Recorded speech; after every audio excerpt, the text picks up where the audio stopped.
Introduction. Friends, if you're in the mood for a thrilling, clever, and darkly hilarious ride, then you absolutely need to hear about Ready or Not, 2019, a film that took audiences by surprise with its brilliant blend of horror, mystery, and comedy. If you're curious about what makes this movie so entertaining and unforgettable, then be sure to like this video right now. And if this is your first time visiting our channel, don't forget to hit that subscribe button and turn on notifications so you never miss out on any of our exciting movie updates, reviews, and recommendations. In today's video, we're going to dive deep into everything you need to know about Ready or Not. From the plot to the cast, from behind-the-scenes secrets to technical details, from box office performance to streaming options, we're covering it all. This is not just a regular review video. This is your complete guide to one of the most entertaining and unique films to come out in recent years. Whether you've already seen it or you're planning to, this video will give you a whole new perspective on the movie. First, we'll start with what the film is actually about. Without giving away any major spoilers, I'll walk you through the gripping premise of Ready or Not, where a newlywed bride's wedding night takes a deadly turn when she's forced to play a twisted game of hide and seek with her new in-laws. What starts off as an odd family tradition quickly spirals into a night of chaos, survival, and some very dark comedy. It's thrilling, unpredictable, and wildly entertaining from beginning to end. We'll also talk about where and how you can watch this film. Whether it's available on popular OTT platforms like Netflix, Amazon Prime Video, Disney Plus, or others, or whether it's airing on a specific satellite TV channel, I'll give you all the current options to make it easy for you to sit back and enjoy this movie from the comfort of your home. Next, we'll dive into the technical side of the film. I'll tell you about the creative minds behind the scenes, who directed the movie, who wrote the script, and how their vision helped shape the final product. We'll discuss the cinematography, editing, sound design, and of course, the music score that helped build tension and set the perfect mood throughout the film. From the lighting choices to the color grading, everything in Ready or Not was carefully designed to give it that eerie, polished, and almost fairy tale-like horror feel. We'll also take a look at the film's production journey, how it went from an idea to a full-fledged movie. You'll learn about the pre-production planning, where and how the movie was filmed, how the crew overcame challenges during shooting, and how everything came together during post-production. Then, we'll break down the film's budget, how much it cost to make, and compare that to the box office earnings. You'll be amazed to know how successful this movie was, especially considering it wasn't a massive studio blockbuster. Of course, we can't talk about Ready or Not without mentioning the incredible cast. I'll introduce you to all the major characters in the film and the talented actors who brought them to life. From the lead role played by Samara Weaving, whose performance received huge praise, to the rest of the quirky and mysterious family members, every character added something special to the story. We'll discuss who played what role, how convincing their performances were, and how each one contributed to the film's suspense and humor. I'll also give you a short review of the story, sharing what works so well about it and why fans of horror, thriller, and even dark comedy absolutely love this film. We'll explore the themes of tradition, family, survival, and unexpected twists that make Ready or Not so much more than just a typical horror flick. I'll share my personal thoughts on why this film stands out, what makes it memorable, and why it's still being talked about even years after its release. And finally, we'll have a bit of fun with some fascinating facts and trivia about the movie. You'll learn some surprising behind-the-scenes details, including how some scenes were created, what inspired certain parts of the story, and interesting tidbits about the cast and crew that you might not have known. So, my dear friends, I invite you to watch this video till the very end. Whether you're already a fan of Ready or Not or just curious about it, there's a lot to enjoy and discover in today's video. So grab some popcorn, sit back, and let's dive into the wild, suspenseful, and darkly hilarious world of Ready or Not, 2019. Let's get started. Alright friends, let's jump into the twisted, bloody, and hilariously intense story of Ready or Not, a movie that takes the simple idea of meeting the in-laws and turns it into a full-blown survival horror game. And no, we're not talking about awkward family dinners or embarrassing childhood stories. This family wants the bride dead. Yep, it's that kind of wedding. So here's how it all kicks off. We meet Grace, played by Samara Weaving, who's about to marry into the ultra-wealthy Domas family.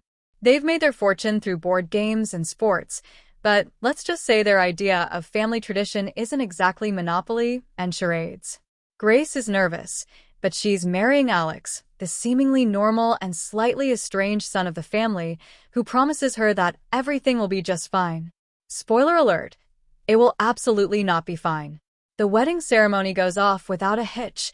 Beautiful setting, elegant guests, the works. But then comes the family tradition. At midnight, the bride has to draw a card from a mysterious old box as part of a ritual game. Sounds weird already, right? Grace draws hide and seek. Harmless? Not exactly. What she doesn't know is that this specific card means the family now has to hunt her down and kill her before dawn. Yep, the stakes just skyrocketed.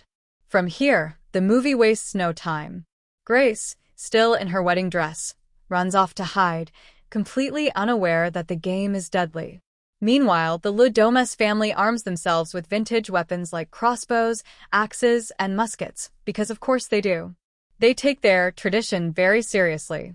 The contrast between their formal clothes, old-school weapons, and the total chaos of the hunt gives the film its unique, absurd tone.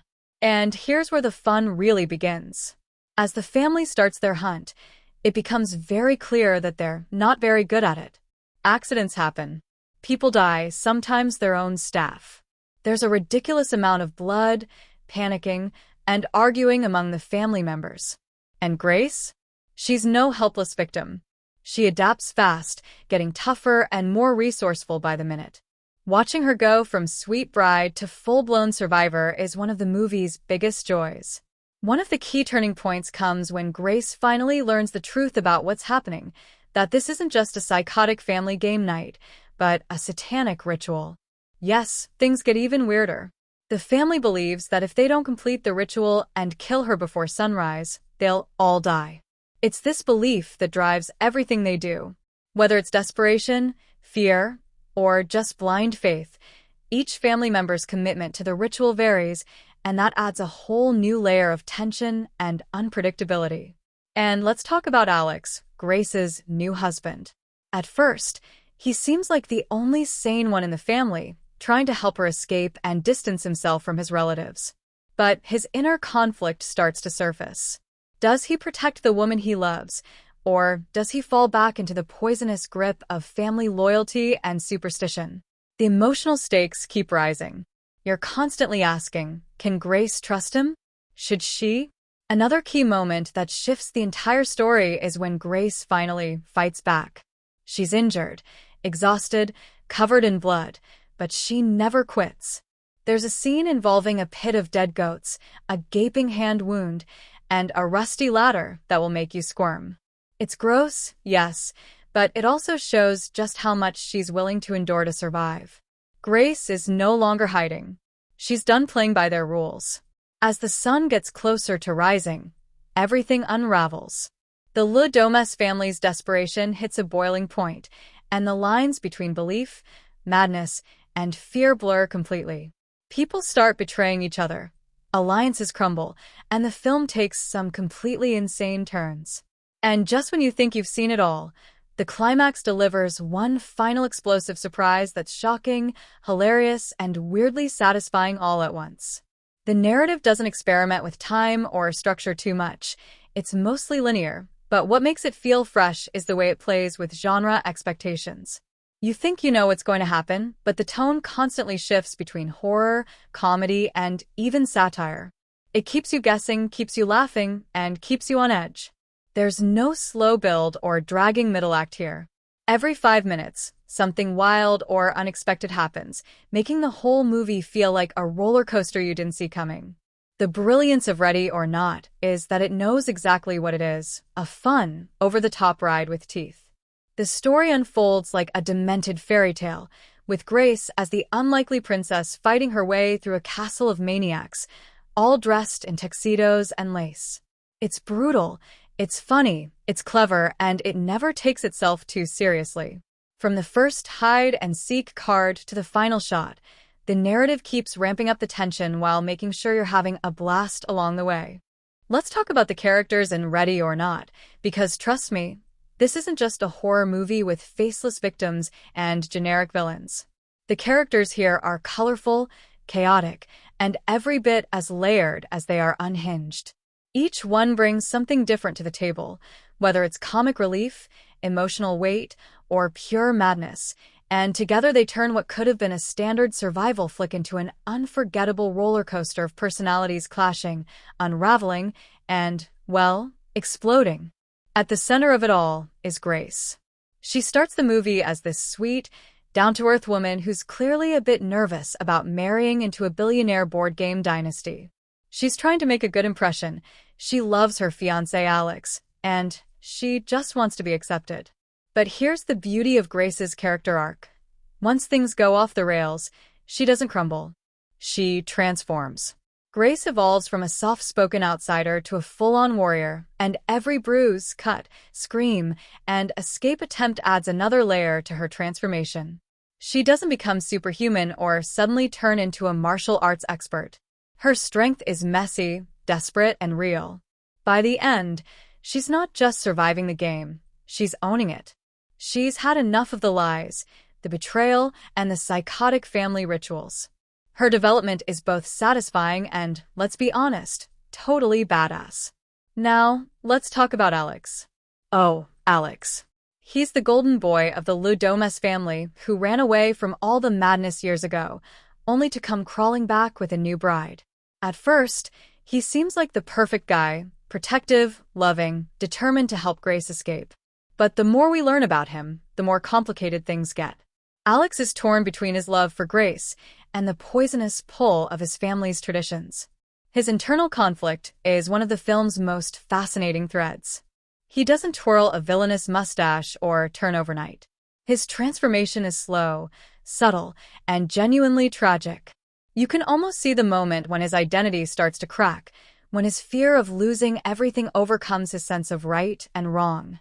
It's not a heroic journey, it's a psychological breakdown. Then there's Daniel, Alex's older brother. He's the sarcastic drunk of the family, but don't let that fool you. He's one of the most emotionally complex characters in the entire movie. Daniel knows the family tradition is insane. He hates it. He numbs himself with alcohol and wisecracks because deep down, he's disgusted with what they do. But he's also stuck. Watching Daniel try to do the right thing in his own messed-up way adds a moral gray area that gives the story even more weight. He's cynical, but not heartless. He's the guy who's in too deep to get out, but still tries to reach for redemption. And the scenes between him and Grace? Some of the best in the film. Let's not forget the rest of the Domas clan, each of them a cartoonishly dark archetype with just enough depth to make you laugh and flinch at the same time. There's Tony, the intense, tradition-obsessed patriarch who's basically running the family like a cult. He believes so hard in the ritual that he'd rather risk mass murder than ask questions. Then there's Becky, the mother who's soft-spoken and calm until she's not. You think she might be the reasonable one, until she casually suggests murdering Grace to protect the family legacy. That's the twisted charm of these characters. They're not villains twirling in the dark. They believe they're the good guys. That's what makes them terrifying. And then there's Charity, Daniel's wife, who's so desperate to stay rich and important that she's more than happy to go full-on killer. She doesn't care about tradition. She just doesn't want to lose her spot in the family. She's icy, ruthless, and a great foil to Grace. Add in Emilie, the drugged-out sister with zero coordination and way too much enthusiasm for violence, and her clueless husband Fitch, who spends most of the movie Googling how to use a crossbow, and you've got a hilarious blend of chaos and dysfunction. Even the minor characters, the maids, the butler, the priest, get their own little moments of weirdness or horror. Everyone feels like they belong in this demented game board mansion, each bringing their own brand of ridiculousness or menace.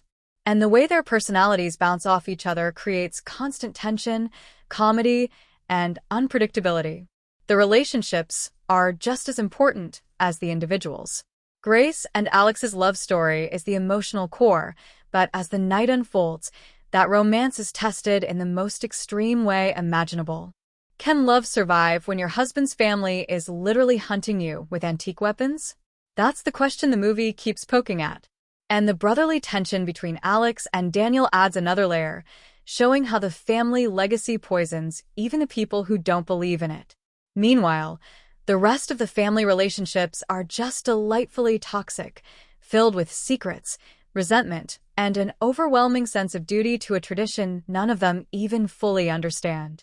So no, these aren't just characters who scream and run. They're messy, conflicted, broken people caught in a horrifyingly absurd situation, and every moment they're on screen adds flavor, humor, or emotional depth to the story. From Grace's rise as an unlikely hero to Alex's descent into weakness, from Daniel's tragic arc to the family's cult-like commitment to blood and ritual, the character development in Ready or Not is rich, surprising, and wildly entertaining to watch. Let's talk performances, because Ready or Not doesn't just succeed because of a wild plot or sharp writing. It works so brilliantly because the cast brings their A-game from the first scene to the last blood-soaked moment.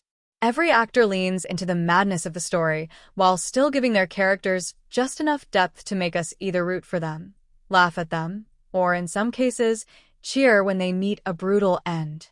It's a delicious mix of horror and comedy, and the performances make it all snap together like puzzle pieces soaked in chaos. First up, Samara Weaving. If this movie had a heartbeat, she's it. She doesn't just play Grace, she becomes her. From the very first scene, she's grounded, likable, and entirely believable as a woman who just wants to marry the love of her life and have a normal wedding. Then things go sideways, and suddenly she's being hunted like a deer through a Gothic mansion. But what's amazing is how Weaving handles that shift. She doesn't instantly turn into a superhero. She's shocked, confused, desperate, but always scrappy, smart, and stubborn. She screams, she stumbles, she swears like a sailor, and she fights with everything she's got. It's raw, physical, and at times hilarious. Her expressions alone, half terror, half disbelief, carry entire scenes. Watching her transformation from scared newlywed to bloody, battle-hardened survivor is hands down one of the most entertaining performances in modern horror. Then you've got Brody as Daniel, and wow, this is where subtle acting meets absolute gold. Brody plays the older brother who's always a bit drunk, always a bit too cynical, and clearly carrying a ton of emotional baggage. He doesn't play Daniel as some tragic martyr or cartoon villain. He's just worn down. Tired of the family games, tired of pretending it's normal, and slowly realizing he might still have a sliver of a conscience buried under all the sarcasm. Brody delivers his lines with this dry, deadpan wit that somehow adds both humor and heart to the madness. He's the only family member who seems to see Grace as a human being rather than a sacrificial lamb, and that complexity makes his performance stand out. Mark O'Brien, who plays Alex, walks a very tricky line. He starts off strong, as the caring, protective fiancé, but as the night spirals into bloodshed, his inner conflict starts to leak through. O'Brien does a great job showing that tug-of-war, loyalty to his bride versus the pull of his twisted family. His performance doesn't scream for attention, but it's layered. Every glance, every pause hints at the fact that something deeper is brewing under the surface. By the end, when we really see his true colors, it all makes sense because of how well he's planted those seeds earlier on. It's the kind of performance that doesn't shout, but it leaves a mark. Now, let's get into the rest of the Domas family, who are basically a circus of privilege, superstition, and barely contained panic. And the actors absolutely run with it. Czerny as Tony, the domineering patriarch, is a scene-stealing force of obsession. He delivers every line like it's a commandment from the board game gods. He's intense, theatrical, and somehow still manages to be funny in the most deranged way. He's not playing a villain. He's playing a man who believes 100% that what he's doing is necessary, and that commitment makes him terrifying. Andie MacDowell as Becky, the mother-in-law, brings a softer, more manipulative edge. She's calm, elegant, even warm at first. But beneath that charm is a chilling willingness to justify murder in the name of family tradition. MacDowell plays this duality beautifully. You kind of want to believe her when she smiles and says, "You're family now," but there's always something quietly predatory about her presence. Melanie Scrofano as Emilie is pure chaotic energy. She's jittery, unpredictable, hopped up on something, we're never quite sure what, and constantly screwing things up. Her comedic timing is killer, pun fully intended. Every scene she's in adds a little more ridiculousness to the story, whether she's fumbling a weapon or accidentally killing the help. She's like a walking disaster with a crossbow and a lot of anxiety. Kristian Bruun as Fitch, Emilie's clueless husband, is another highlight. This guy spends half the movie hiding in a bathroom googling how to use his weapon. He's a tech bro in the middle of a satanic ritual, and it's hilarious. Bruun knows exactly what movie he's in and plays Fitch as the perfectly oblivious coward who somehow keeps surviving just by being lucky or overlooked. Even the smaller roles shine. The maids are quirky and oddly devoted. The butler is creepy in that "I definitely hide a secret chamber in the wine cellar" kind of way. Every actor commits to the weirdness, the horror, and the humor, and that commitment is what keeps the tone from ever feeling off balance. The cast doesn't just support the story, they elevate it. They take this bonkers concept and breathe life into it, making every scream, every sarcastic remark, every moral breakdown feel entertaining and oddly relatable. Whether they're stabbing, shouting, hiding, or exploding into red mist, the performances in Ready or Not are what make it more than just a clever premise. They make it unforgettable. Let's talk about the masterminds behind the chaos. Bettinelli-Olpin and Gillett, the directors of Ready or Not, who take what could have been a straightforward horror comedy and turn it into a wickedly stylish, blood-soaked carnival of tension, humor, and total insanity. These guys don't just tell the story. They sculpt it like horror artists armed with a toolbox full of sharp edges, gleeful grins, and a middle finger aimed squarely at tradition. From the opening scene, the directors set the tone with precision. There's this eerie blend of elegance and dread that creeps in before a single drop of blood is spilled. The Domas mansion is all rich wood, ancient paintings, dim candlelight, and creepy corridors, a setting that screams wealth, power, and secrets. But then the music kicks in. The camera lingers just a second too long on a weird statue or a suspicious glance, and you realize this place isn't just fancy, it's a madhouse dressed in formal wear. That balance of atmosphere is where the directors thrive. They never let the mood settle. One minute you're laughing at a bizarre family argument, and the next you're clenching your fists because someone's stalking through a dark hallway with a crossbow. Pacing? These guys have it down to a science. The film never drags, and that's because Bettinelli-Olpin and Gillett understand momentum. The first act builds tension through awkward family dynamics and strange traditions. The second act cranks the tension to 11 with near-constant action, chases, and increasingly unhinged decisions. And just when you think it can't get any crazier, the third act takes a hard left turn into full-blown madness. But it never feels rushed or uneven. The beats are perfectly timed. Each reveal, betrayal, or explosion drops like a punchline or a gut punch, depending on the moment. Stylistically, the direction has a clear personality. It's slick but not sterile, intense but not self-serious. There are these subtle visual choices that elevate every scene. Like the way the camera often lingers just a little too long after someone dies, making you sit with the awkwardness or absurdity of the moment. Or the framing of Grace in that now iconic torn wedding dress and ammo belt combo. It's pure punk rock Cinderella. The directors know exactly how to frame their heroine as both victim and victor without ever turning her into a caricature. There's also a delicious sense of mischief baked into the visual storytelling. The directors love subverting expectations. You think you're going to get a quiet moment, and suddenly someone gets shot in the face. You brace for a big scare, and instead you get a perfectly timed joke. The editing plays a huge role in this too, snappy, sharp, and just offbeat enough to keep you uneasy but entertained. It's like the film is constantly winking at you, saying, "You thought you had us figured out? Think again." Let's not ignore how well they balance tone, arguably the hardest part of directing a horror comedy. This film dances between laugh-out-loud funny and genuinely horrifying with grace. One moment you're watching someone fumble their weapon while arguing about ritual rules, and the next you're watching Grace fall into a pit of rotting goat corpses. It should be whiplash-inducing, but it's not. That's a tightrope walk, and Bettinelli-Olpin and Gillett walk it in style. They know when to lean into absurdity and when to let the horror speak for itself. Sound and music? Oh yes, the directors use both like secret weapons. Whether it's the unsettling pluck of a string in a suspenseful hallway scene, or the over-the-top triumphant score as Grace limps out of the mansion, bloodied but standing tall, every sound cue is placed with intent. It adds to the mood, deepens the tension, and occasionally underlines the absurdity in the most glorious way. The directors also use the mansion itself like a character. Every room is a new level in this twisted game. There's the creepy game room with its ritual box, the lavish halls where people run and scream, the eerie barn that seems built for something much darker than horses. The geography of the house is laid out clearly, and the way the camera moves through it gives you a real sense of place, which is essential when your story is basically a deadly game of hide and seek.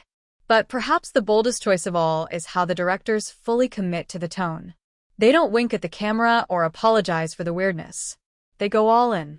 They trust the audience to roll with the bizarre premise, and in return, they deliver a film that's thrilling, unpredictable, and wildly entertaining from start to finish. Every stylistic choice, every moment of silence before the chaos, every slow push-in on a character realizing just how doomed they are, it's all part of a clear, confident vision. So, yes, the direction in Ready or Not doesn't just guide the story, it amplifies it. It gives the film its swagger, its grit, and its nerve. Bettinelli-Olpin and Gillett don't just point the camera and say, action. They throw you into the middle of the bloodbath with a wicked grin and say, let's play. Now let's shine a big, moody spotlight on the cinematography of Ready or Not, because wow, this film looks as sharp as the weapons the Domas family swings around. Cinematographer Brett Jukiewicz doesn't just capture the chaos, he orchestrates it. This isn't one of those horror films that hides behind darkness and shaky cams to keep you confused. Oh no. Every shot in this movie feels deliberate, composed, and dripping with atmosphere, like the camera itself is in on the twisted joke. Right from the opening scene, the cinematography sets the tone. You get wide, regal shots of the Domas estate, a mansion so over-the-top grand it practically screams, bad things have happened here, and worse things are coming. It's not just a setting, it's a visual playground. Jukiewicz treats it like a haunted castle straight out of a gothic fairy tale. Every chandelier casts ominous shadows. Every hallway seems a little too narrow. Every corner could hide a secret or someone with a shotgun. One of the coolest things the cinematography does is play with contrast. You've got this bride in a pristine white dress, walking through dim, blood-stained hallways with antique wallpaper and flickering lights. The camera lingers on that dress, watching it tear and stain as Grace descends further into this nightmare. It's a visual representation of her arc, and the cinematography leans into it hard. Wide shots give her isolation weight. Close-ups capture every twitch of panic, every grimy scrape on her skin. It's beautiful and brutal all at once. And let's talk lighting. The lighting in Ready or Not is practically its own character. In the beginning, everything is lit with this golden, candlelit glow, warm and rich, but also a little too perfect, a little too staged. It's like being in a museum full of dead things. As soon as the hunt begins, the lighting shifts. Shadows creep in, corners darken, and the cozy mansion turns into a horror maze. You get these sharp, directional light sources, fireplaces, torches, single overhead bulbs that throw dramatic shadows and keep you guessing what's lurking just out of frame. There's this amazing dance between light and dark happening in almost every scene, and it keeps the tension humming without ever becoming visually muddy. Now, the camera angles? Absolute genius. The cinematography loves to trap Grace in the frame. You'll see her centered in long hallways, with symmetry that feels almost suffocating. The walls close in. The ceilings seem higher. It's like the house itself is boxing her in. But then when she fights back, the angles shift. Low shots make her look powerful. Dynamic tracking shots follow her through chaos, making us feel every breathless sprint, every scramble through the dirt.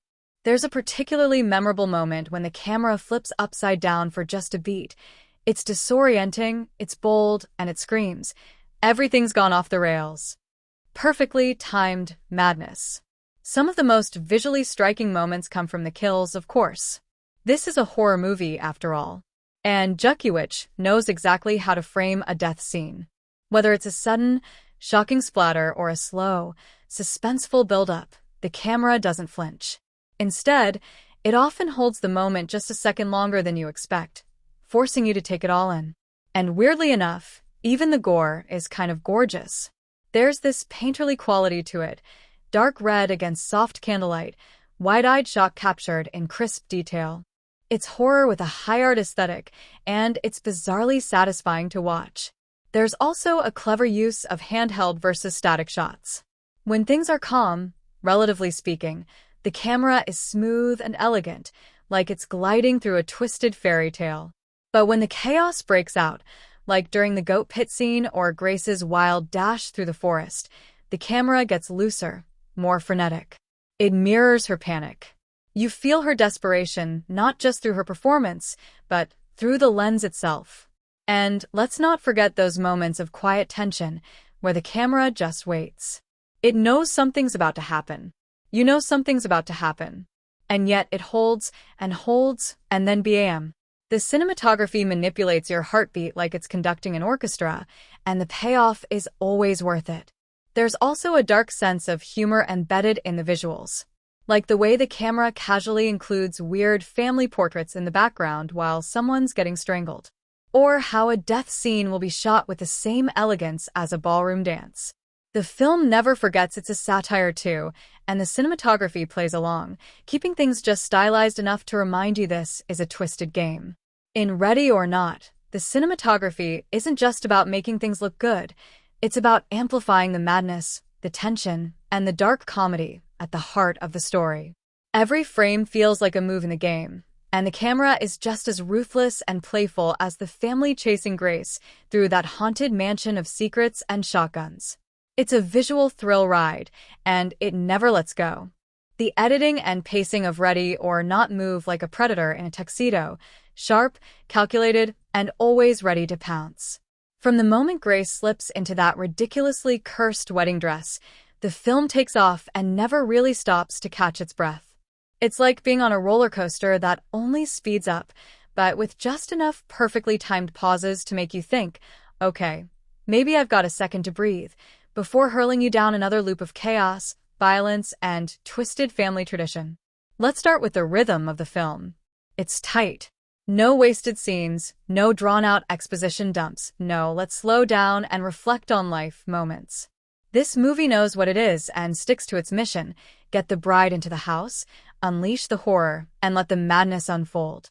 The editing supports that mission with a relentless energy that keeps you on edge, but still lets the story build in layers.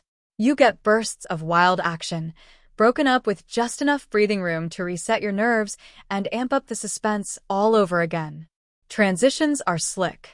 One moment Grace is nervously sipping champagne in a posh drawing room, and before you know it, the lights cut, the doors lock, and boom, you're in full survival mode. The jump from wedding celebration to ritualistic manhunt is seamless, and the editing plays a huge role in making that tonal shift work. There's no awkward hand-holding, no blinking neon signs pointing out plot changes. The film just flows naturally from one nightmare into the next, and the cuts are so smooth you barely notice how quickly things escalate. One of the best tricks the editing pulls is how it balances chaos and clarity. This is a movie full of screaming, running, weapons being hurled, and people accidentally dying in ways you absolutely did not see coming. But somehow, you're never lost in the shuffle. You always know where Grace is, where her pursuers are, and what's at stake in each moment. That's not easy to pull off when half the cast is running around with medieval weapons and the other half is hiding in closets. The editors make sure the action feels frantic without ever being confusing. It's messy in a deliberate, beautifully controlled way. Then there's the way the editing delivers its punchlines. Yes, this is a horror movie, but it's also wickedly funny, and the timing is everything. Someone will give a serious, intense speech about family legacy, and 2 seconds later they're getting impaled or exploding. The comedic beats land because the cuts are perfectly timed to undercut the drama with absurdity. It's like the film itself is in on the joke, cutting away just as your jaw drops, or lingering just long enough to let the ridiculousness sink in before moving on. The pacing is especially smart in how it mirrors Grace's emotional journey. In the early scenes, the pace is slow enough to build tension. There's an uncomfortable awkwardness to the dinner. The rules, the traditions, it all feels off, and the film lets that discomfort simmer. But as soon as the hide-and-seek starts, the pacing kicks into overdrive. The movie moves with her panic, her urgency, her rising fury. You feel her transition from confused bride to battle-worn survivor through the rhythm of the cuts alone. The scenes get faster, more intense, more jarring, until even Grace doesn't have time to think, only react. There are moments where everything pauses, but not to drag. These are the pressure cooker scenes. Like when Grace hides behind a bed, trying not to breathe, or when she listens to a tense conversation from a hidden corner. The film slows down just enough to stretch your nerves like piano wire, and then snaps you back into action with a bang. That ebb and flow creates a rhythm that's not just exciting, it's addictive. You're constantly being reeled in and thrown off balance. And let's talk about that glorious finale. The last few scenes are an editing masterclass in build-up and release. Every cut, every beat is perfectly measured. You can feel the countdown ticking even without a literal clock on screen. The tension rises, the music pulses, the characters get more desperate, and then the film just explodes, both figuratively and literally. The editing doesn't hold back. It cuts quickly, decisively, showing you just enough and never too much. You're caught in the chaos, and it's delicious. Even the credits feel like they hit at the exact right moment. The story slams shut like the door to the Domas mansion, and you're left in stunned, giddy disbelief. It's the kind of pacing that doesn't just tell a story, it drives it. You're not watching Grace survive this night. You're surviving it with her. That's how immersive the editing and pacing are. It's like the movie grabs you by the collar at the beginning and says, "You're coming with us. Don't blink." And you don't. Let's talk about the secret weapon of Ready or Not that's constantly working behind the scenes to mess with your brain and your nerves, the soundtrack and score. You might not realize it right away, but from the very first note, the music is practically giggling in the background, ready to throw you off balance. It's playful, it's creepy, and it's got that weird, elegant horror movie charm that fits the tone of the film like a blood-stained glove. Right out of the gate, the music doesn't go for that typical bone-rattling horror sound. No, this score leans heavily into a vintage, Baroque-style horror vibe, full of twisted lullabies and classical instrumentals that feel like they belong at a haunted wedding. It's like the film is whispering, "Yes, this is a murder house, but we still have standards." And that's where the genius lies. The score isn't just about creating tension, it's about reinforcing the absurdity of the whole situation. You're watching a bride get hunted down by a family of satanic board game tycoons, and the music treats it with a kind of whimsical menace that keeps you grinning even while you're squirming. There are recurring motifs sprinkled throughout the film that give it this sneaky, fairy tale gone wrong vibe. A little musical phrase might show up when Grace first enters the mansion, then creep back in during a moment of suspense, twisted slightly, darker now. It's like the score itself is evolving along with her journey, growing more chaotic and aggressive as she transforms from innocent bride to blood-splattered survivor. The musical callbacks are subtle, but they pull you deeper into the mood of the film without shouting for attention. It's a soundtrack that rewards your ears if you're really listening. Then there are the moments where silence becomes the loudest thing in the room. One of the smartest things the sound design does is know when to shut up.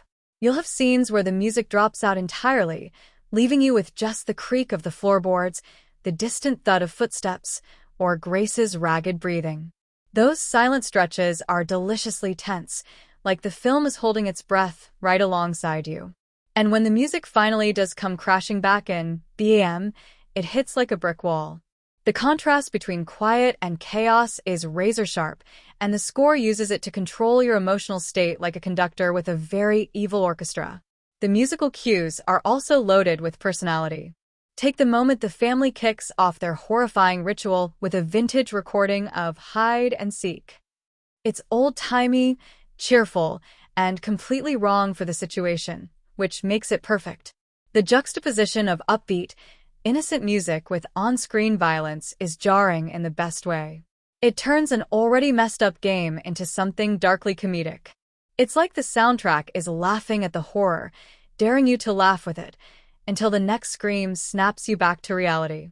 And don't think the soundtrack is just floating in the background like a passive observer. Oh no!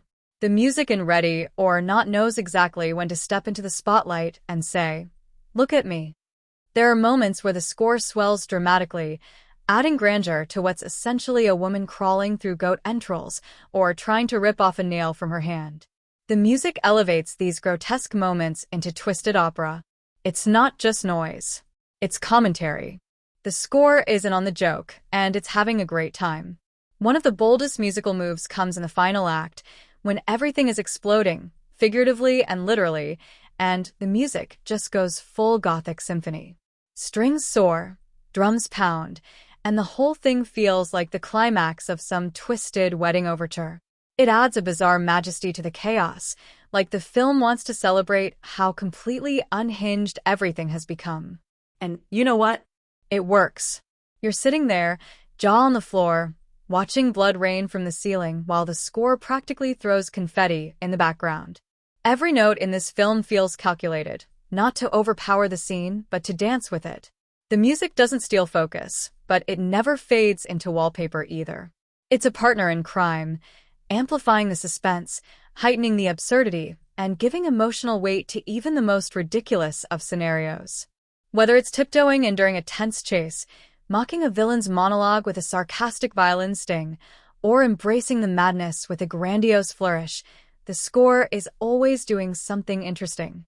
So while Grace is dodging crossbows and jumping out of windows, the soundtrack is right there beside her, sometimes whispering comfort, sometimes screaming bloody murder, and sometimes just humming along like it's the weirdest wedding reception in history. It's elegant, it's unhinged, and it ties the whole bloody bow on this delightfully deranged package of a film. Ready or Not might come wrapped in blood, bullets, and a wedding dress in full panic mode, but make no mistake, beneath all that gory chaos is a film with a wicked grin and a lot to say. This isn't just a horror flick about a bride running for her life. No, this is a satire in disguise, a full-on takedown of the rich, the entitled, the old money elite who believe that tradition gives them the right to do absolutely anything, even murder. And the best part? The movie doesn't just whisper these ideas. It carves them into the walls with a ceremonial dagger and sets them on fire. At its core, the biggest theme here is the grotesque absurdity of tradition. This is a family so committed to preserving their wealth and rituals that they're literally willing to sacrifice a human being to maintain their status.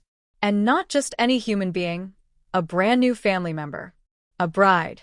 On her wedding night, the film uses this exaggerated premise to skewer the idea that tradition, simply by existing, deserves to be honored. Nope. Here, tradition is not noble. It's insane. It's deadly. And it's wrapped in velvet and gold like it thinks it's classy. Then there's the theme of class warfare, and it's not subtle. Grace isn't just running from in-laws. She's crashing headfirst into a system built to protect the powerful at the expense of the innocent. The Domas family sees themselves as above consequence, as chosen, as owed something just for being who they are. And Grace? She's the outsider. The one who doesn't belong at the table. The one who didn't grow up in the mansion, the one who, instead of obeying their rules, starts flipping tables and smashing teacups. The film makes it crystal clear. This isn't just hide and seek. It's a symbolic fight against a system that literally consumes outsiders to stay in power. There's a deliciously dark commentary on marriage baked into this whole bloody mess, too. The idea that marriage means becoming part of a family, no matter how twisted that family is, gets taken to horrifying extremes. Grace's wedding night becomes a trial by fire, Not just a metaphorical, meeting the in-laws ordeal, but a life-or-death initiation. She doesn't just marry Alex, she marries into a cult of generational privilege, secrets, and sacrifice. The film is basically saying, hey, maybe don't blindly trust your fiancé's rich, creepy relatives. And if he's cagey about his family's traditions, run. Another theme that punches its way through the chaos is female empowerment. Grace starts the film as someone trying to fit in, to play nice, to be accepted. But the second she realizes what she's up against, something inside her snaps. And not in a damsel in distress kind of way. No, Grace becomes a warrior, a survivor, a woman who's done trying to impress anyone. The transformation is physical, emotional, and gloriously messy. She sheds her innocence, her need for approval, and eventually even her wedding dress, both literally and symbolically, as she claws her way out of the nightmare. It's rage, survival, and self-respect all rolled into one unforgettable character arc. And then there's hypocrisy, especially the way the film mocks those who justify evil in the name of tradition, religion, or family. The Domas clan thinks they're doing something sacred. They think they're chosen. But really, they're just scared rich people who are willing to do the worst things imaginable to protect their bubble. Their faith in the ritual isn't spiritual, it's transactional. They'll believe in anything as long as it means they get to keep their yachts and summer homes. The film doesn't just criticize them, it openly ridicules them, right up to the explosive finale where all that smug entitlement finally goes up in flames. But what really makes these themes hit hard is how funny the movie is about them.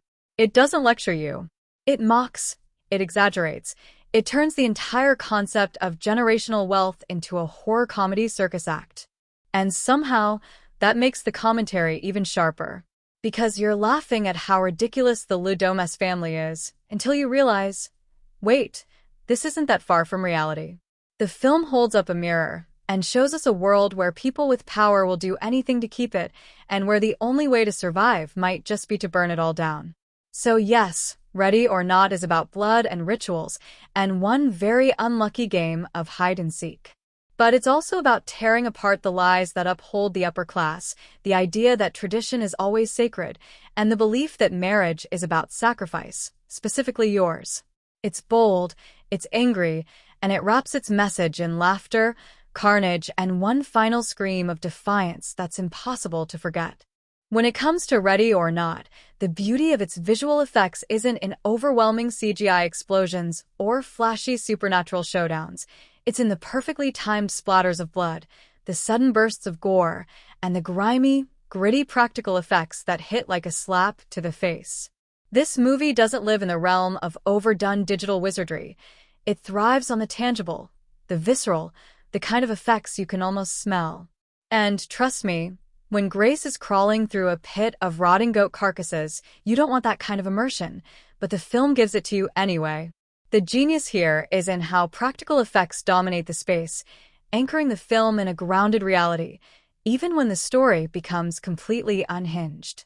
Blood doesn't look like video game juice. It oozes, it gushes, it sprays with an unapologetic nastiness that makes you wince and cheer at the same time. When someone takes a bullet or gets impaled by a crossbow bolt, you feel it.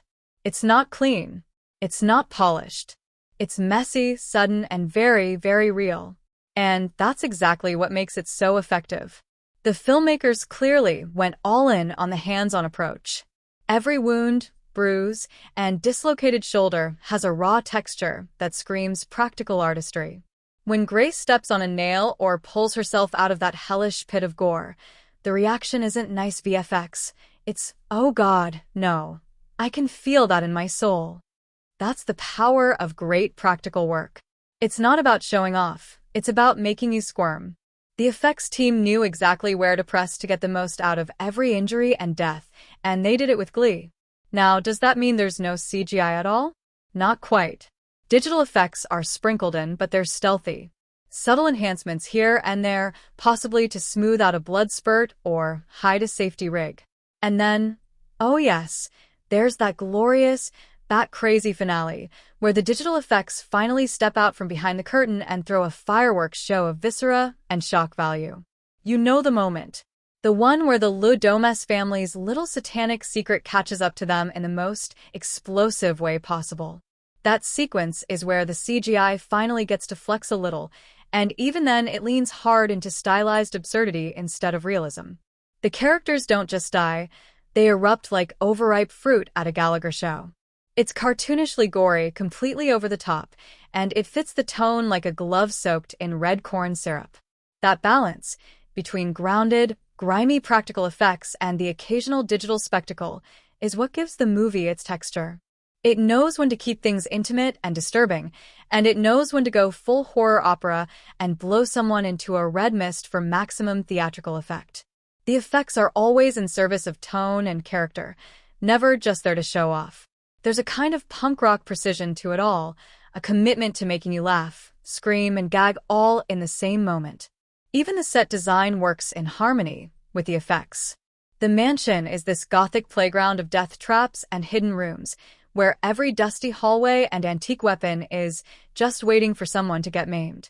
The environment itself becomes part of the spectacle, and the practical effects work beautifully with it to create a sense of claustrophobic danger. When something horrific happens, it doesn't feel like a green screen moment. It feels like it's happening right there, in that old money murder maze of a house. And let's not forget the little visual details that really sell the chaos.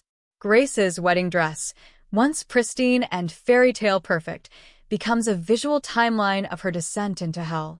Each stain, tear, and blood streak tells a story. No CGI could replicate the way that fabric transforms, becoming a symbol of survival stitched together with grit and grime. The visual effects crew treated that dress like a character in its own right, and by the end, it's practically a war flag. So while Ready or Not might not be a CGI spectacle in the traditional sense, its visual effects, both practical and digital, are absolutely essential to its wild, bloody ride.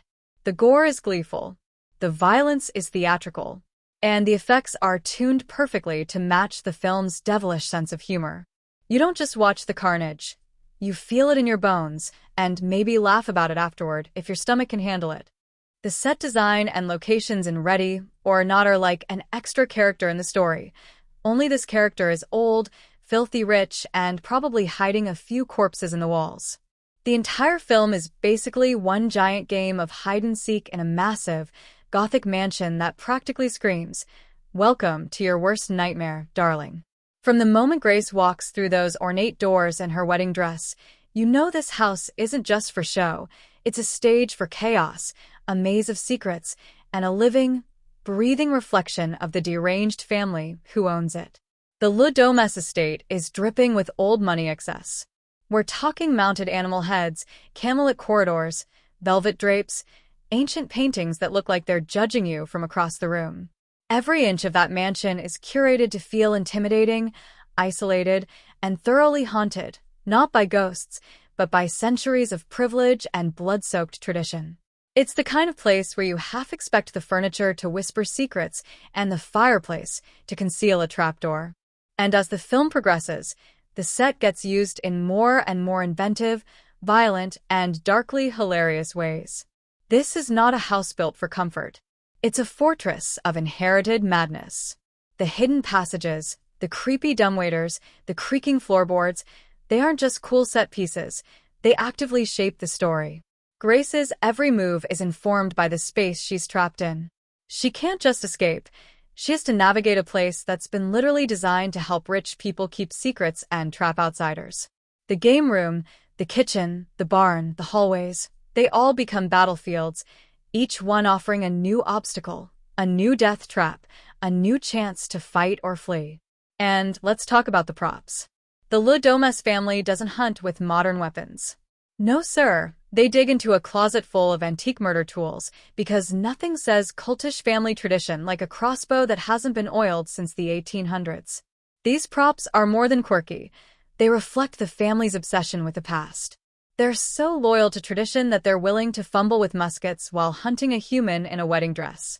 It's ridiculous, yes, but that's the point. The props add both comedy and horror, often in the same breath. A teacup might be followed by a shotgun blast. A fireplace poker becomes a lifesaver. A ritual dagger turns into a symbol of rebellion. The outdoor locations, like the barn and the forest surrounding the estate, add another layer of tension. They tease you with the possibility of escape, but they're just as unforgiving as the house itself. The barn isn't just a rustic backdrop.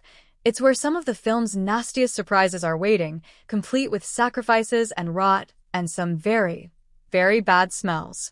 And the forest? It's a black void that doesn't promise freedom. It just delays the inevitable. These locations are chosen with precision. Every scene feels claustrophobic, even in the wide-open spaces, because you know Grace is still under the watchful eye of the family, their security cameras, and their terrifying sense of ownership.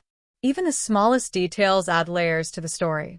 That enormous dining room table? It's not just where they eat. It's where they plan sacrifices and smile politely while plotting murder. The dusty portraits hanging on the walls? They aren't just creepy. They're visual reminders of just how long this twisted game has been going on. The mansion doesn't just support the story. It is the story. Its architecture reflects the psychological state of the family and the escalating madness of the night. What makes the production design so effective is that it never winks at the audience. It treats the horror and opulence with absolute sincerity, which makes the satirical bite hit even harder. You're laughing at the absurdity of this world, but you also believe it. You believe that somewhere, someone might actually live in a house like this, run a business like this, believe in a ritual like this. The design doesn't try to be realistic in a conventional way. It aims to be authentically exaggerated, a Baroque fever dream of inherited cruelty. So no, Grace isn't just running from people. She's running through history, through decadence, through the weaponized architecture of the elite. And the house? It's not just the setting for her nightmare. It is the nightmare. The dialogue and script of Ready or Not are like a blood-soaked cocktail mixed with razor-sharp sarcasm, old money arrogance, and the kind of panicked one-liners that only come out when you're being hunted through a mansion on your wedding night. This movie doesn't just deliver lines, it weaponizes them. Every piece of dialogue either makes you laugh, gasp, or tighten your grip on the armrest, because you never know when a punchline will end in a punch to the face, or a prayer will end in an explosion. Let's start with Grace, our bride-turned-badass. Her dialogue is a perfect blend of disbelief, dark humor, and escalating fury. She begins the night with nervous jokes and wide-eyed reactions, but by the halfway point, she's yelling profanities at Satan himself and calling out every deranged family member with the sass and rage of someone who's had her honeymoon replaced with a bloodbath. The way she shouts, "Are you serious?" after narrowly surviving yet another attack isn't just funny, it's relatable. She becomes our voice, the person screaming exactly what we're thinking, and that connection makes every line land harder. Then you have the Domas family, each member armed with their own brand of absurdity. The dialogue here shines with a sort of deadpan madness. These aren't just killers, they're aristocrats who believe murder is just another part of their family legacy, and the way they talk about it is hilariously disturbing. They argue over rules mid-hunt, complain about outdated weapons, and treat Grace's survival like a scheduling inconvenience. One moment they're chanting Latin over a blood ritual, the next they're bickering about who is supposed to lock the kitchen door. The contrast is gold. The script never leans too far into exposition. Instead, it trusts the audience to catch on through sharp, purposeful exchanges. You learn about the curse, the family's twisted history, and the stakes of the game not through boring info dumps, but through panicked conversations, whispered confessions, and chaotic family arguments. The writers don't pause the action to explain. They let the action be the explanation, and the dialogue rides the wave with brutal efficiency. And then there are those moments, the kind that stick in your head long after the credits roll. Grace's final lines, delivered with blood on her face and fire in her eyes, are unforgettable. Not just because they're cool, they are, but because they represent everything she's been through. There's a rawness in the way she spits out her frustration, her sarcasm, her triumph. When she lights a cigarette and casually responds to a firefighter's stunned question, it's not just a mic drop, it's the movie giving you a final wink after dragging you through hell. Even the throwaway lines are gems. A family member muttering about a Google search on crossbows. The butler humming Wagner while trying to kill someone. The offhand comments about satanic pacts and goat sacrifices, said with the same tone most people use when discussing weekend plans. The humor is dry, the horror is sharp, and the writing knows exactly when to switch gears, or crash them together for maximum chaos. The real brilliance of the script is in how it balances tones. It never sacrifices tension for comedy, or heart for horror. Instead, it layers everything together. You'll laugh in the middle of a terrifying moment, then get sucker-punched by a moment of genuine emotion or betrayal. It keeps you off balance in the best way, and the dialogue is the engine that drives that unpredictability. In a lesser film, characters running for their lives would be reduced to screams and gasps. In Ready or Not, they have full-blown meltdowns, epic tantrums, dry quips, and sarcastic breakdowns that feel totally earned. The script doesn't just give them words, it gives them personality. And in a movie where people explode, both literally and figuratively, that makes all the difference. Ready or Not doesn't just play with genre conventions. It grabs them by the throat, ties them to a chair in a creepy mansion, and laughs maniacally while setting everything on fire. At first glance, it seems like a typical horror thriller. A young bride marrying into a mysterious wealthy family, a creepy old house, and some ominous family traditions. You think you know where it's headed, but the film gleefully yanks the rug out from under your expectations, over and over again. This is horror comedy done with absolute confidence, and the way it blends genres is as sharp and bloody as the axes hanging on the mansion walls. Right from the start, the setup feels familiar. Wealthy family, secretive rituals, an unsuspecting outsider, classic gothic horror material. But then the twist drops like a hammer. The family's wedding night tradition involves literally hunting the bride through their sprawling estate. That sudden shift into survival horror is so absurd and unexpected that it instantly jolts the movie into a whole new category. And that's where the fun begins. Instead of brooding shadows and slow suspense, the film erupts into chaos, where crossbows misfire, ancient curses are taken very seriously, and terrified rich people run around in tuxedos trying to commit murder before breakfast. And yet, for all its absurdity, the film never stops being genuinely suspenseful. The horror elements are played straight, with real stakes and genuine danger. Grace is not in a cartoon world. She gets hurt, she bleeds, she panics. The terror is real. But the comedy is always lurking just under the surface, waiting to pop up at the worst possible moment, like a family member pulling out an ancient weapon and immediately injuring themselves with it. Or a deadly ritual being interrupted by a phone call. Or a dramatic sacrifice ruined by someone forgetting the words to the chant. It's this collision of tones, savage horror and dry, pitch-black comedy, that makes Ready or Not such a genre standout. Instead of choosing between laughs and scares, it commits to both, often in the same breath. One moment you're wincing as Grace steps on a nail. The next, you're laughing at a family meltdown over the rules of the ritual. The suspense isn't just about whether Grace will survive. It's about how much more absurd the situation can get before someone accidentally blows themselves up. The film also doesn't fall back on lazy tropes. Grace isn't a damsel in distress. She's a scrappy, foul-mouthed force of nature who goes from horrified newlywed to full-blown final girl with a vengeance. There's no savior boyfriend or clever twist where the evil is explained away. This is a story where the villains are rich, entitled, and deeply superstitious, and the horror comes from how casually they accept violence as tradition. It's a savage indictment of privilege disguised as a game night gone horribly wrong. And let's talk about the originality here. While horror comedies exist, few balance both tones with this level of precision. This isn't slapstick horror or parody. It's a smart, stylish, blood-splattered middle finger to genre expectations. It doesn't just subvert the haunted house or final girl cliches. It sets them on fire and dances in the ashes. Even the ending refuses to play by the rules. Just when you think you've reached the standard, survivor limps into the sunrise moment, the film pulls one last insane stunt that leaves your jaw on the floor.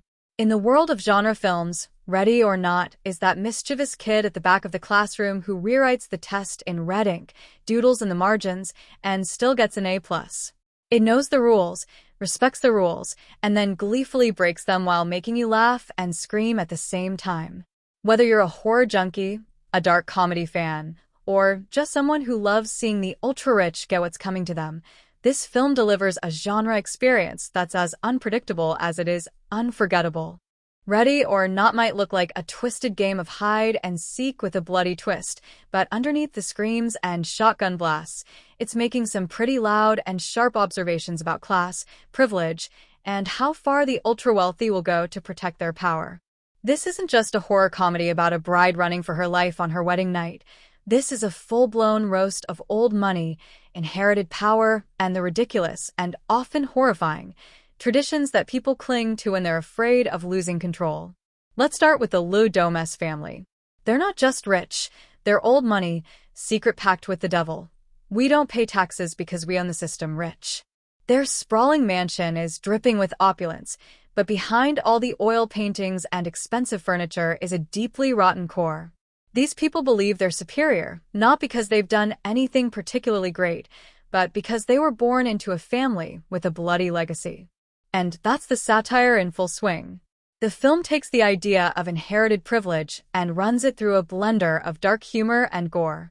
These people would rather slaughter someone innocent than give up their comfort, and they don't even question it. It's just tradition. And that's a key point. Tradition becomes the weapon. The film skewers the idea that just because something has been done for generations, it deserves to continue. The Domas clan follows a centuries-old ritual that requires them to hunt and kill a new family member if she draws the wrong card. They don't want to do it. Well, some of them kind of enjoy it, but they have to, or else something bad will happen to them. It's not their fault, they say. They're just following the rules. Sound familiar? That's exactly the point. It mirrors how powerful families, corporations, and institutions often justify harm, exploitation, or outdated systems under the excuse of this is how it's always been. The satire is scathing but funny, and it doesn't miss its mark. And then there's Grace, the outsider, the everywoman who just wanted to marry the man she loves and got thrown into a ritualistic nightmare. Her sheer disbelief at how casual these rich psychos are about murder says everything. She's the audience's voice, the normal person forced into a world that makes no sense. Watching her shift from shocked to enraged to ruthless isn't just thrilling, it's cathartic. She becomes a walking rejection of the system she's been forced into, tearing it apart one scream and shotgun blast at a time. Even smaller moments are loaded with commentary. The way the help is treated, how quickly the staff members are sacrificed or dismissed. The way some family members are more upset about the inconvenience of the hunt than the moral horror of it. The entitlement. The hypocrisy. The total disconnect from reality. It's all exaggerated, yes, but not by much. That's where the satire bites hardest because deep down it doesn't feel that far-fetched. These people could be real, just without the robes and sacrificial daggers. What's especially clever is how Ready or Not handles all this without ever turning preachy. It doesn't stop the action to give a speech or spell things out. The message is baked into the madness. It trusts the audience to connect the dots between the ritualistic bloodshed and the broader systems of inequality, wealth protection, and the absurd lengths the powerful will go to in order to keep their status intact. And let's not forget the final, wild moments of the film. That last twist, explosive in every way, isn't just a climactic gag, it's symbolic chaos. It's the ultimate payoff to the film's underlying question: what if all this ancient superstition was actually real? The satire doubles down by turning the horror into a giant punchline, and in doing so, it makes one final jab at how some systems deserve to go out with a bang. So while you're laughing at the ridiculous weapon choices, gasping at the next gory twist, or cheering for Grace as she smashes through windows and etiquette alike, Ready or Not is whispering something very pointed into your ear. Maybe the real horror isn't the devil, it's the people who think they own the world, and the rituals they'll defend to keep it that way. Ready or Not doesn't just entertain, It thrills, shocks, teases, and occasionally slaps its audience with a bloodied glove and dares them not to love it.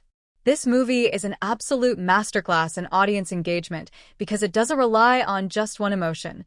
It goes for the full spectrum. It tickles your funny bone while keeping a knife at your throat. It makes you cheer, wince, laugh, squirm, and even think, all often within the same scene. And that kind of emotional buffet doesn't happen by accident. It's built with precision, clever writing, and a total understanding of how to pull viewers into a story and keep them hostage in the best way possible. The emotional roller coaster starts with Grace, our unsuspecting bride. She's instantly relatable, not some larger-than-life action hero or over-the-top horror scream queen. She's just a woman in a wedding dress, trying to be polite to her weirdo in-laws, looking a little awkward but doing her best. That moment of vulnerability, of trying to belong in a world that feels just a little too fake, creates an immediate bond between her and the audience. So when things start to go sideways fast, you're not just watching her run. You're running with her, breath caught in your throat, hoping she finds a way out. Every door she opens, every shadow she hides in, you're right there beside her. That emotional hook is crucial. It's what turns a standard thriller into a cinematic event. And then the chaos kicks in. The laughs come hard and often because this movie is just so gleefully self-aware. It knows the premise is bonkers. A bride getting hunted by her new family because of a satanic board game curse? Ridiculous. And the film leans into that ridiculousness with wicked glee. There's a butler who sings classical music to himself while hunting. There's a sister-in-law who can't seem to stop accidentally killing the help.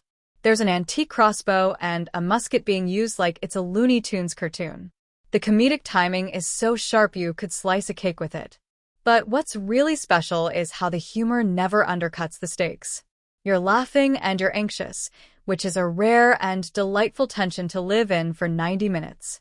Of course, we have to talk about the shock factor. Ready or Not is full of jaw-dropping moments, not because of cheap jump scares, but because of how gleefully it upends expectations. Just when you think you know how a scene is going to play out, the movie throws a wrench or a shotgun into the mix. There's a certain bloody moment near the climax that's so over-the-top and sudden, it practically forces a vocal reaction. Even the quiet moments are loaded with tension, making you second-guess every shadow, every smirk, every polite exchange. This film is a master at keeping the audience on edge, not by being loud, but by being clever. What really keeps people talking, though, is how rewatchable this film is. The first time, you're just trying to survive it. You're too busy dodging arrows and following Grace's increasingly desperate escape attempts to notice all the little details.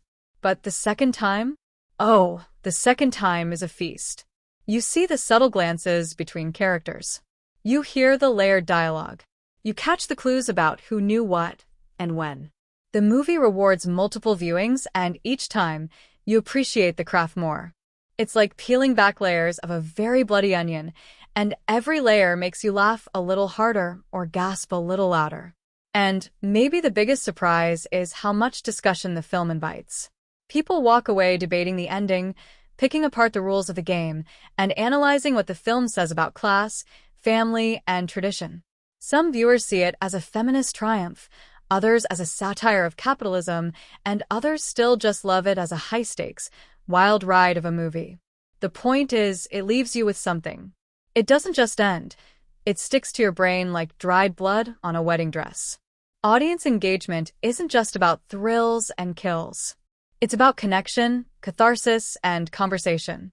Ready or Not delivers all three in spades. It's the kind of movie you watch, then immediately want to talk about. Then show it to your friends so they can talk about it. Then rewatch it to see what you missed. It becomes part of the pop culture conversation not because of any one single element, but because of how perfectly it blends humor, horror, satire, and sheer cinematic fun into a package that audiences just can't get enough of. Ready or Not may share some blood with other horror thrillers, but it dances to its own maniacal rhythm. If you've seen your fair share of final girl flicks, cabin-in-the-woods slashers, or even the whole rich people hunting the poor trope, you might go into this one thinking you know the game.